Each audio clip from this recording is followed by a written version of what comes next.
Hey guys, मेरा नाम आनंद है और आप देख रहे हैं कोडिटर। आज के इस वीडियो में हम बात करने वाले हैं C++ के टॉपिक के बारे में जो ऑलरेडी हम पढ़ रहे हैं। और वो हमारा टॉपिक जो है वो क्या है, टोकन्स। ठीक, इसके पहले 2 वीडियो टोकन की बन चुकी है और ये है तीसरी वीडियो जिसमें आज हम टोकन को पूरी तरीके से खत्म कर लेंगे। मैंने आपको पिछली वीडियो में बताया था कि टोकन्स क्या होते हैं। तो tokens are the smallest individual elements of the programming language, यानी किसी भी प्रोग्रामिंग लैंग्वेज के जो छोटे से छोटे डिफरेंट पार्ट्स होते हैं उन्हें हम लोग क्या कहते हैं, टोकन्स होते हैं। और जितने भी C++ में पार्ट्स हैं, यानी कि डिफरेंट प्रोग्रामिंग के पार्ट्स हैं, उनको इन 5 पार्टों में बांटा गया है। याद करने के लिए आप क्लिपो कह सकते हैं। K for keyword, I for identifier, L for literals, P for punctuators या separators and O for what, operators। ठीक, इसके पहले वाली वीडियोस में हमने कीवर्ड, आइडेंटिफायर, लिटरल्स, पंक्चुएटर्स, सेपरेटर्स कर लिया है। और आज इस वीडियो में हम ऑपरेटर्स करके अपने टोकन्स की सारी सीरीज को क्या कर लेंगे, फिनिश कर लेंगे। तो चलिए स्टार्ट करते हैं।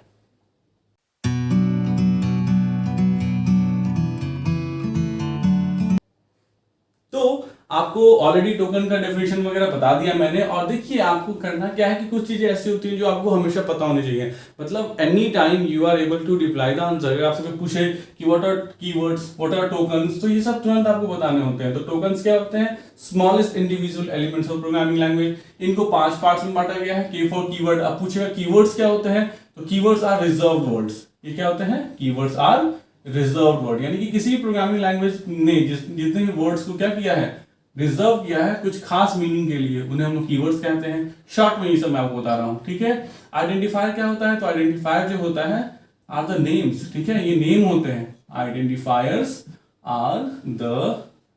Are names given to what, given to variable, यानी किसी वेरिएबल को जो हम नाम देते हैं, या किसी भी क्लास को जो नाम देंगे, या किसी भी जो फंक्शन को नाम देंगे, उसे हम क्या कहते हैं, we call them what, identifier. Literals क्या होते हैं, तो लिटरल्स यानी कि कांस्टेंट्स, यानी कि लिटरल्स को हम लोग कांस्टेंट भी बोलते हैं। तो लिटरल्स आर फिक्स्ड वैल्यूज, यानी ये फिक्स्ड वैल्यूज होती हैं। Literals are fixed values that can not be change, या हुज वैल्यू, पूरा लिख लीजिए, whose value can not be change during the execution of the program. तो मैं बस यहां तक लिख रहा हूं, कांट बी चेंज, शॉर्टकट में आपको बताने के लिए। और तो सेपरेटर्स या फिर पंक्चुएटर्स क्या होते हैं, तो दीज सेपरेट्स, यानी ये क्या करते हैं, सेपरेट करते हैं one element from another element, one element from another element. मतलब एक एलिमेंट को दूसरे एलिमेंट से क्या करते हैं, ये सेपरेट करने का काम करते हैं, ठीक है। इसीलिए इसको क्या कहते हैं, हम लोग सेपरेटर कहते हैं। और आज जो हम स्टार्ट करेंगे उसे हम लोग क्या कहते हैं, ऑपरेटर्स, यानी ओ से क्या कहते हैं, ऑपरेटर्स।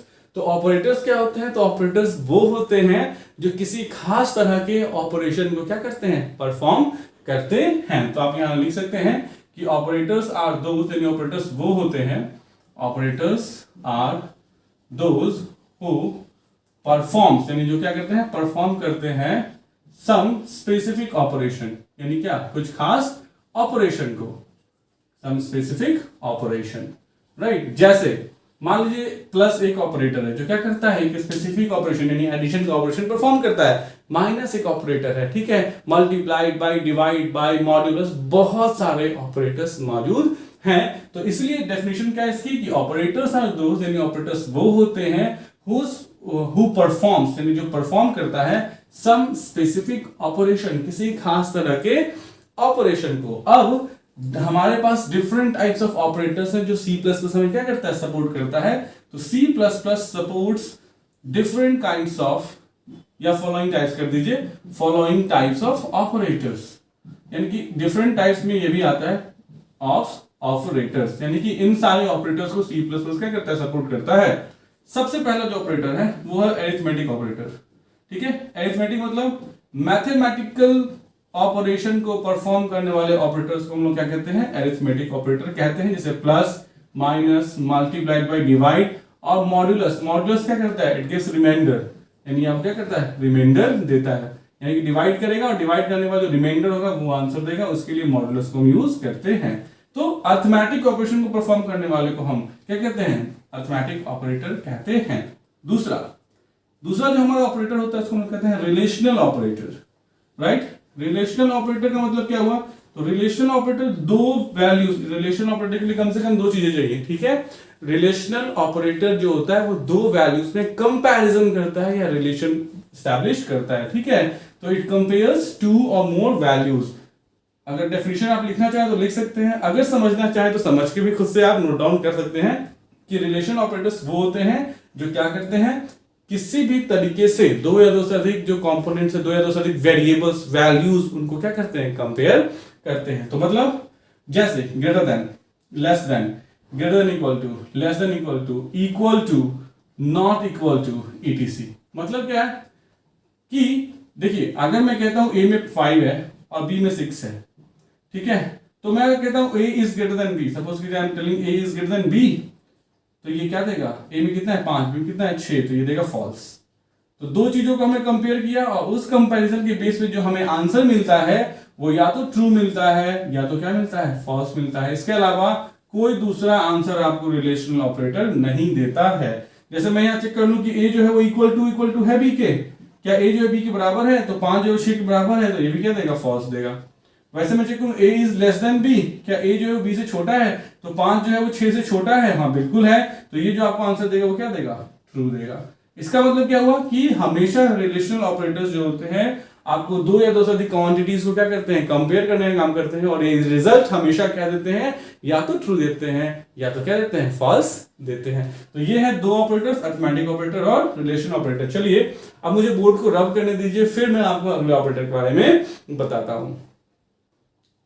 हमने टोकन्स को पढ़ना स्टार्ट किया और टोकन्स में उसके डेफिनेशन से लेते हुए बहुत सारी चीजें पढ़ ली, और हम जो टोकन्स में अब पढ़ रहे हैं वो है हमारा लास्ट टोकन, जिसको हम लोग क्या कहते हैं, ऑपरेटर्स कहते हैं। और ऑपरेटर्स के अंदर हमने अभी तुरंत कर लिया कि ऑपरेटर्स जो होते हैं बहुत तरह के होते हैं, जिसमें सबसे पहला ऑपरेटर हमने पढ़ लिया क्या, सा अरिथमेटिक ऑपरेटर, यानी कि जो मैथमेटिकल ऑपरेशन क्या करता है, अरिथमेटिक ऑपरेटर जो डिफरेंट टाइप्स की मैथमेटिकल कैलकुलेशंस को परफॉर्म करने का काम करता है, जिसमें plus, minus, multiplied by, divide and modulus और भी है। दूसरा हमारे पास जो है वो क्या है, रिलेशनल ऑपरेटर है। रिलेशनल ऑपरेटर क्या करता है, देखिए तो रिलेशनल ऑपरेटर के बारे में मैंने तुरंत आपको बता दिया अभी, ये क्या कौन कौन से होते हैं, greater than, less than, greater than equal to, less than equal to, not equal to, ये सारे क्या होते हैं, और ये बहुत सारे हैं जिनको रिलेशनल ऑपरेटर्स कहते हैं, इसको भी हम डिस्कस कर चुके हैं। नाउ अब हम आगे बढ़ते हैं, तीसरा जो हमें ऑपरेटर मिलता है उसको हम लोग कहते हैं असाइनमेंट ऑपरेटर। क्या कहते हैं इसको हम लोग, असाइनमेंट ऑपरेटर। असाइनमेंट ऑपरेटर क्या होता है, तो असाइनमेंट ऑपरेटर जो होता है वो होता है equal to, single equal to, ठीक है, या अब इसको इसी के बेस पे जो होते हैं वो शॉर्ट हैंड असाइनमेंट ऑपरेटर्स भी होते हैं, जिसमें हम ये कहते हैं plus equal to, minus equal to, multiply by equal to, divide equal to. तो ये चारों जो होते हैं वो शॉर्ट हैंड मतलब शॉर्टकट में लिखने वाले assignment operator short hand assignment operator कहलाते हैं। असाइनमेंट ऑपरेटर सिर्फ ये है, जबकि ये चारों इसी से मिलके बने हुए हैं, इसी के जरिए बने हुए हैं, लेकिन इनको कहा जाता है शॉर्ट हैंड। मैं लिख ही देता हूं, short hand assignment operator, right, assignment. Okay, तो होता क्या है, देखिए अगर आप इक्वल टू को यूज करते हैं तो देखिए यहाँ पे ये डबल इक्वल टू है, यहाँ पे सिंगल इक्वल टू है। डबल इक्वल टू जो है वो यूज होता है जब आप दो नंबर्स को कंपेयर करना चाहते हैं कि वो इक्वल है या नहीं है, जबकि ये सिंगल इक्वल टू का आप वैल्यू को ट्रांसफर करने के लिए यूज करना चाहते हैं। जैसे मान लीजिए आप क्या लिखते हैं, इंट a इक्वल टू 5, इसका मतलब क्या हुआ, 5 को आप ट्रांसफर कर रहे हैं किसमें, a में। तो ये मेरा जो ऑपरेटर है वो कौन सा ऑपरेटर है, that is called assignment operator. वैसे अगर आप चाहें तो ऐसा लिख सकते हैं, int b equal to a, मतलब a की वैल्यू को आप ट्रांसफर कर रहे हैं कहां, b में। इसका मतलब हमेशा याद रखिएगा जो ये असाइनमेंट ऑपरेटर होता है ये वैल्यूज को राइट टू लेफ्ट शिफ्ट करता है। क्या करता है, राइट टू लेफ्ट, यानी कि जो भी चीज राइट में लिखी रहेगी उसकी वैल्यू कहां जाएगी, लेफ्ट वाले के पास जाएगी। अब ये प्लस इक्वल टू का मतलब या माइनस इक्वल टू का मतलब क्या होता है, तो जैसे मान लीजिए यहां पे मैं लिखता हूं क्या, int a equal to what 5, और फिर मैं लिखता हूं a प्लस इक्वल टू 5। इसका मतलब क्या, इस लाइन के बदले अगर मैं चाहूं तो ये भी लिख सकता था a equal to a plus 5, यानी इसी को शॉर्टकट में क्या लिख दिया गया, a प्लस इक्वल टू 5, जिसका मतलब बिल्कुल यही है, a equal to a plus 5, मतलब a की वैल्यू को 5 से बढ़ा दो। तो a की वैल्यू अगर आप यहाँ पे इस बार प्रिंट कीजिएगा तो a में पहले 5 था, ठीक है, और अगर आपने इसको 5 से बढ़ा दिया तो ये 5 से बढ़ने के बाद 5 से ये क्या हो गया, 10 हो गया। ये होता है प्लस इक्वल टू। वैसे ही सेम है अगर आपको मान लो कहते हैं प्लस इक्वल टू वाले माइनस इक्वल टू कर देते हैं तो क्या होगा, तो a equal to a minus 5, इसका मतलब क्या हुआ, a equal to a minus 5, और 5 माइनस 5 कितना हो जाएगा, 0 हो जाएगा। वैसे ही यहाँ मल्टीप्लाई कर दिया, a multiply equal to what 5, यानी a equal to a multiply by 5, इसका मतलब a में कितना है 5, तो 5 और 5 से ही मल्टीप्लाई कर रहे हैं, तो 5 5 5 कितना हो जाएगा 25। वैसे ही डिवाइड इक्वल टू भी हो सकता है। तो इन सबका काम जो है वो क्या है, यही है कि शॉर्टकट में, मतलब जो ये बड़ा सा स्टेटमेंट था क्योंकि इसने इसको शॉर्ट कर दिया, इसीलिए इसको हम क्या कहते हैं, short hand assignment operators, right. तो ये था हमारा तीसरा ऑपरेटर। चौथा जो हमारा ऑपरेटर है वो बहुत ही इंपॉर्टेंट ऑपरेटर है, वो कौन सा है, तो पहले मुझे बोर्ड को रब करने दीजिए और साथ ही साथ मैं बता दूं। देखिए चौथा जो हमारा ऑपरेटर है वो हम इंक्रीमेंट या डिक्रीमेंट ऑपरेटर से हम कहते हैं, ठीक है। बहुत ही इंपॉर्टेंट है, एग्जाम में क्वेश्चन इससे आता है, ठीक है, इंक्रीमेंट या डिक्रीमेंट ऑपरेटर, राइट। सो देखिए इंक्रीमेंट या जो डिक्रीमेंट ऑपरेटर होता है ये काम क्या करता है, तो नाम से ही क्लियर है। इंक्रीमेंट मतलब क्या होता है, वैल्यू को इंक्रीज करना, और डिक्रीमेंट का मतलब क्या होता है, वैल्यू को डिक्रीज करना। तो अगर आप किसी वेरिएबल के वैल्यू को 1 से इंक्रीज करना चाहते हैं तो इंक्रीमेंट ऑपरेटर यूज करेंगे, सिर्फ 1 से ही। क्यों, क्योंकि इंक्रीमेंट ऑपरेटर 1 से ही बढ़ा सकता है। अगर आपको 2 से बढ़ाना है या किसी भी दूसरी वैल्यू से बढ़ाना है तो आपको दूसरा मतलब नॉर्मल मेथड यूज करना पड़ेगा, जैसे a equal to a plus 10, a equal to a plus 12, जो भी आप लेना चाहते हैं। लेकिन अगर आप a equal to a plus 1 लिख रहे हैं, इसका मतलब आप a की वैल्यू को 1 से बढ़ाना चाहते हैं। तो जब भी आप किसी भी वेरिएबल की वैल्यू को या तो 1 से बढ़ाना चाहते हैं या 1 से घटाना चाहते हैं, इसे हम फिर क्या कहते हैं, इंक्रीमेंट या डिक्रीमेंट ऑपरेटर। तो मतलब ये क्या करता है, तो दिस इंक्रीजेस या डिक्रीजेस, यानी ये इंक्रीज करता है, ठीक है, या क्या करता है, डिक्रीज करता है the value of the variable, किस इसको, वैल्यू को, value of the variable by 1, सिर्फ 1 याद रखिएगा, ठीक है।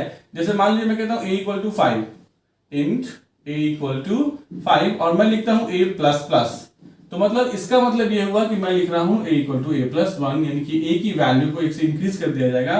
तो यहां पे जो a की वैल्यू हो जाएगी वो क्या हो जाएगी, 6 हो जाएगी इस लाइन पे, ठीक है। वैसे ही मैं लिखता हूं इंट a इक्वल टू 10, और फिर मैं लिखता हूं क्या, a माइनस माइनस, इसका मतलब क्या हुआ, मैं लिख रहा हूं यहाँ पे a equal to what, a minus 10, यानी a minus 1 not 10, a minus 1। So यानी a की वैल्यू को आप क्या कर दो, 1 से घटा दो, तो a की वैल्यू यहाँ पे क्या हो जाएगी, 9 हो जाएगी। तो मतलब किसी भी वेरिएबल की वैल्यू को 1 से बढ़ाने के लिए या घटाने के लिए हम इस ऑपरेटर का यूज करते हैं, दैट इज इंक्रीमेंट ऑपरेटर और डिक्रीमेंट ऑपरेटर। इंक्रीमेंट ऑपरेटर जो होता है वो प्लस प्लस होता है, और जो डिक्रीमेंट ऑपरेटर होता है वो क्या होता है, माइनस माइनस होता है। अब ये खुद में एक बहुत बड़ा टॉपिक है, क्योंकि बहुत सारे क्वेश्चंस अगर आप जाएंगे तो वाइवा टाइप में इसी से पूछे जाते हैं, क्योंकि थोड़ा सा टेक्निकल है, राइट। तो अभी उतना डिटेल में मैं नहीं बताऊंगा, क्योंकि हमारा मेजर कंसर्न है हम ऑपरेटर्स को समझेंगे, इसके लिए एक सेपरेट वीडियो में बना लूंगा। फिलहाल की इतना जान जाइए कि इंक्रीमेंट ऑपरेटर जो होता है, अगर आप समझना चाहते हैं और अगर आप थोड़े से मतलब बहुत कॉन्सेंट्रेट करें तो यहाँ पे थोड़ा सा समझिएगा, तुरंत क्लियर हो जाएगा। कैसे क्लियर होगा वो चीज समझिए।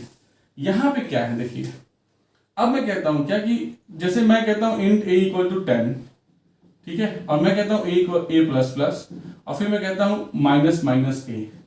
तो देखिए ये प्लस प्लस बाद में लगा, ये माइनस माइनस पहले लगा, राइट। अब जब प्लस प्लस या माइनस माइनस ऑपरेंड, ये ऑपरेंड होता है, ये ऑपरेटर है और ये ऑपरेंड है, a जो है वो क्या है, ऑपरेंड है। तो अगर ये बाद में है तो इसको हम लोग कहते हैं पोस्ट फिक्स इंक्रीमेंट या decrement. It is called what, post fix increment या डिक्रीमेंट, यानी कि ये पोस्ट फिक्स है, बाद में लगा हुआ है। पोस्ट मतलब बाद में, ठीक है, बाद में जुड़ा हुआ है, यानी प्लस प्लस बाद में जुड़ा हुआ है, और ये जो है वो माइनस माइनस पहले जुड़ा हुआ है। तो इसको हम लोग क्या कहते हैं, प्रीफिक्स इंक्रीमेंट या डिक्रीमेंट। तो मतलब इंक्रीमेंट या डिक्रीमेंट ऑपरेटर को 2 पार्ट्स में बांटा जा सकता है। फर्स्ट को कहते हैं प्रीफिक्स और सेकंड को कहते हैं क्या, पोस्ट फिक्स। अब इसका डिफरेंस क्या है, अगर मैं यहाँ बताऊंगा तो काफी चीज बड़ी हो जाएगी, ये वीडियो बहुत बड़ी हो जाएगी। इसके लिए मैं एक अलग से वीडियो बना दूंगा, जिससे प्रैक्टिकली भी आपको करके मैं बता दूंगा। अब ऑपरेटर्स में इतना ही तक रखिए। 5वीं में चलते हैं हम। अगर इसको मैं डिलीट कर दूं ताकि आपको अगला वाला इसी में बता सकूं, ठीक है। डिलीट मतलब रब कर दूं। होता है कि आदमी टेक्निकली इतना घुस जाता है कंप्यूटर में कि प्रोग्रामिंग में, कि वर्ड ही निकलते हैं जो वो डिलीट निकल रहे हैं, ठीक है। चलिए फिफ्थ जो ऑपरेटर है वो है हमारा logical operator, that is what called logical operator. Logical operators क्या होते हैं? तो लॉजिकल ऑपरेटर तीन है। एक होता है एंड, जिसको रिप्रेजेंट किया जाता है डबल एम्परसेंड साइन से, एक होता है और, जिसको रिप्रेजेंट करते हैं डबल पाइपलाइन से, और एक होता है नॉट, जिसको रिप्रेजेंट करते हैं नॉट से। ठीक है, अब एंड और नॉट क्या होता है? देखिए, लॉजिकल ऑपरेटर जो होता है दो या दो से अधिक कंडीशंस को कंबाइन करता है, कंबाइंस टू और मोर कंडीशंस टुगेदर, टू और मोर कंडीशंस टुगेदर। यानी कि ये जो एंड और है, दो जो है ये एंड और ये दोनों क्या करता है? दो या दो से अधिक कंडीशंस को क्या करता है? मोर कंडीशंस टुगेदर, एक साथ कंबाइन करने का काम करता है। अब ये काम कैसे करता है? तो अच्छे से समझिएगा इस चीज को, क्योंकि ये बहुत ही ज्यादा यूज होने वाला है। मतलब आपका इंक्रीमेंट या डिक्रीमेंट ऑपरेटर या लॉजिकल ऑपरेटर्स, ये बहुत ही ज्यादा यूज होने वाले हैं। ठीक है, तो जो आपका एंड क्या कहता है? देखिए, पहले तो हमने ये जान लिया कि जो हमारा लॉजिकल ऑपरेटर है वो क्या करता है? दो या दो से अधिक कंडीशंस को आपस में जोड़ने का काम करता है। ठीक है, तो एग्जांपल समझिए, जैसे मान लीजिए मेरे पास एक वेरिएबल ए है, एक वेरिएबल बी है और एक वेरिएबल सी है। मैं इन तीनों में सबसे बड़ा चेक करना चाहता हूं, तो इन तीनों में सबसे बड़ा कौन है, ये कैसे चेक करेंगे? तो उसके लिए कंडीशन क्या है? अगर मैं कहता हूं कि ए सबसे बड़ा है, तो वो सबसे बड़ा तब होगा जब वो बी से भी बड़ा होगा, और जब वो किससे बड़ा होगा? सी से भी बड़ा होगा। मतलब ए इज ग्रेटर देन बी होना चाहिए और ए इज ग्रेटर देन सी, ये दोनों होने चाहिए। तो जब कोई, देखिए, दो कंडीशन आ गया, एक से ज्यादा कंडीशन आ गया, अब इन दोनों को आपस में कनेक्ट करना है, तो या तो हम एंड का यूज करेंगे या तो हम किसका यूज करेंगे? और का यूज करेंगे। तो अब हमें ये डिसीजन लेना होता है कि एंड का यूज करेंगे या और का। तो देखिए, हम चाहते हैं कि दोनों का दोनों जब ट्रू हो तब हम कहेंगे कि हाँ, ए जो है वो क्या है? सबसे बड़ा है। तो जब हम ये चाहते हैं कि जितने भी कंडीशंस को हम जोड़े, देखिए यहाँ पे हम एंड नहीं लिखेंगे, वी विल राइट हियर उसका साइन। ठीक है, एंड का साइन, तो एंड का साइन क्या होता है? Ampersand sign, right? Double ampersand sign. तो मतलब क्या हुआ कि जब दो या दो से अधिक कंडीशंस को आप जोड़ रहे हैं और आप चाहते हैं क्या कि जो भी एक्टिविटी आप बोलोगे अब करने के लिए वो तब हो जब ये सारे के सारे, यहाँ पे तो दो है, अगर 10,000 भी कंडीशंस है तो जब वो 10,000 के 10,000 सारे के सारे क्या हो? ट्रू हो, तभी क्या हो? आपका काम परफॉर्म हो। तो उसके लिए हम एंड को क्या करते हैं? यूज करते हैं। तो एंड क्या करता है? It checks all the condition, सारे के सारे कंडीशन को चेक करता है, और अगर सारे कंडीशंस जो हैं वो आपके क्या हो गए? ट्रू हो गए, तभी आपको ये फाइनल आंसर ट्रू देगा। मतलब ए जो है वो जब बी से ही बड़ा होगा और ए जो है जब सी से ही बड़ा होगा, तो ये भी ट्रू होना चाहिए और ये भी ट्रू होना चाहिए, तब फाइनल आंसर आपको क्या देगा? ट्रू देगा। इसका मतलब लॉजिकल ऑपरेटर भी आपको ट्रू या फॉल्स भी आंसर देता है, चाहे वो एंड हो चाहे वो और हो। नॉट थोड़ा सा डिफरेंट है। और का मतलब क्या होता है? तो और का मतलब क्या होता है कि जैसे मान लीजिए मैं कह रहा हूं कि ए इज ग्रेटर देन बी और ए इज ग्रेटर देन सी, तो इसका मतलब क्या हुआ कि ए जो है वो या तो बी से बड़ा हो या तो सी से बड़ा हो। मतलब क्या हो? दोनों में से किसी एक से बड़ा जरूर हो। तो मतलब और क्या कहता है कि जितने भी कंडीशंस आप मेरे साथ अटैच कर रहे हैं उनमें से कोई एक भी कम से कम क्या होना चाहिए? ट्रू होना चाहिए। तो मैं आंसर क्या दे दूंगा? ट्रू दे दूंगा। तो इसका मतलब क्या हुआ? एंड कहता है कि सारे के सारे ट्रू होने चाहिए, जबकि और कहता है कि कोई एक ट्रू होना चाहिए। अगर सारे के सारे फॉल्स हो गए मतलब, तो ये जाहिर सी बात है उस समय ये क्या देगा? फॉल्स ही देगा। और इसमें क्या है? इसमें कोई एक भी फॉल्स हो गया तो आपको क्या आंसर देगा? फॉल्स ही आंसर देगा। तो ये होता है आपको क्या? एंड और का काम। नॉट जो है, जो भी कंडीशन है ठीक उसको उल्टा कर देता है। मतलब जैसे मान लीजिए ए में 5 है, ठीक है, और बी में 6 है, आप लिखते हैं क्या कि ए इज ग्रेटर देन बी, ठीक है, तो ये क्या देगा बताइए? 5 जो 6 से बड़ा है? नहीं, ये फॉल्स देता ना, लेकिन आपने इसके पहले नॉट लगा दिया, तो अब ये क्या देगा? ये देगा ट्रू, क्योंकि फॉल्स का उल्टा क्या होता है? ट्रू। तो जो भी एक्सप्रेशन, जो भी वैल्यू निकल के आएगी फाइनल वैल्यू, ठीक उसको अगर आपको रिवर्स करना है, ठीक उसका उल्टा करना है, तो आप जिस ऑपरेटर को यूज करते हैं वो होता है नॉट, यानी कि एक्सक्लेमेशन साइन, राइट। तो ये है आपका कौन सा ऑपरेटर? Logical operators. यही सारे ऑपरेटर्स सबसे ज्यादा इंपॉर्टेंट होते हैं और सबसे ज्यादा यूज किए जाते हैं। इसके अलावा अगर आप पढ़ना चाहते हैं तो बिट वाइज ऑपरेटर भी होता है, साइज ऑफ ऑपरेटर भी होता है, मतलब lots of operator are there जिसको आप पढ़ सकते हैं, लेकिन इंपॉर्टेंस जो रखते हैं वो यही पांचों रखते हैं। और आपके लिए बस इतना पांचों ही पढ़ लेना बहुत ही सफिशिएंट है, क्योंकि एग्जामिनेशन में आपको क्वेश्चन हद से हद इंक्रीमेंट और डिक्रीमेंट ऑपरेटर से आता है या लॉजिकल ऑपरेटर से आता है। एक और ऑपरेटर है जिससे आपको क्वेश्चन पूछा जा सकता है, that is called conditional operator, right. That is called what? Conditional operator. Conditional operator क्या करता है? तो कंडीशनल ऑपरेटर लिख देता हूं मैं यहां, छठा जो है हमारा क्या है वो? Conditional operator. कंडीशनल ऑपरेटर जो होता है कौन कौन सा? क्वेश्चन मार्क और कोलोन का साइन, ये दो होते हैं कंडीशनल ऑपरेटर। ठीक है। अब इस ऑपरेटर को अभी अगर मैं आपको समझाऊंगा अभी तो भी शायद आप उतना क्लियर नहीं हो पाएंगे क्योंकि आप बिगिनर हैं, ठीक है। और थोड़ा सा क्लैरिटी आ जाने के बाद, जैसे मैंने आपको बोला कि मैं इंक्रीमेंट और डिक्रीमेंट को समझा दूंगा, कंडीशनल को समझा दूंगा, इवन ये भी लॉजिकल ऑपरेटर को भी आगे चल के मैं ज्यादा क्लैरिटी के साथ समझा दूंगा प्रोग्रामिंग पॉइंट ऑफ व्यू से, राइट। अभी कंडीशनल ऑपरेटर क्या होता है कि ये किसी कंडीशन के बेस पे वर्क करता है, it works on the basis of some condition. जैसे समझाता हूं मैं आपको, देखिए कोशिश कीजिए समझने की। It works on the basis of some condition, on the basis of a given condition, यानी किसी दिए गए कंडीशन के बेस पे क्या करता है, वर्क को परफॉर्म करता है। जैसे एग्जांपल देखिए, मैं देता हूं ए में क्या 5, बी में क्या देता हूं 6। अब मैं क्या कहता हूं, यहां ध्यान दीजिए, int a equal to 5, int b equal to 6, बिल्कुल प्रोग्राम बना देता हूं, ठीक है। मैं जानना चाहता हूं इन दोनों में से बड़ा क्या है, कौन है। तो मैं क्या लिखता हूं, मैं ऐसे लिखता हूं C equal to A is greater than B question mark A colon B. ये क्या करेगा पता है, इस कंडीशन को चेक करेगा, बड़े मजे मजे में और आसानी से समझिएगा। ए इज ग्रेटर देन बी है क्या, क्वेश्चन मार्क तो क्या हुआ है क्या, चेक करो। तो ए इज ग्रेटर देन बी है क्या, अगर है यानी कि अगर ये ट्रू है तो ए की वैल्यू को सी में डाल दो, नहीं तो बी की वैल्यू को सी में डाल दो। फिर से सुनिएगा, ए इज ग्रेटर देन बी आपका कंडीशन है, तो ए इज ग्रेटर देन बी है क्या, अगर है तो ए को, नहीं तो बी को किसमें डाल दो, सी में डाल दो। तो ए इज ग्रेटर देन बी, अभी देखिए 5 जो 6 से बड़ा है, नहीं, तो है क्या, है नहीं है, तो नहीं है मतलब किसकी वैल्यू को, बी की वैल्यू को क्या डाल दो, सी में। और जब आप सी को प्रिंट करेंगे तो आपको बड़ी वैल्यू मिलेगी जो क्या होगी, 6 होगी। तो ये होता है हमारा कौन सा ऑपरेटर, कंडीशनल ऑपरेटर। तो ये है सारे के सारे बहुत ही ज्यादा इंपॉर्टेंट ऑपरेटर्स जो सी प्लस प्लस में पाए जाते हैं। तो आई होप आपको ये वीडियो, ये एक्सप्लेनेशन पसंद आई होगी। अगर आई है तो प्लीज लाइक, सब्सक्राइब और शेयर कीजिए। Thanks for watching the video. Thanks.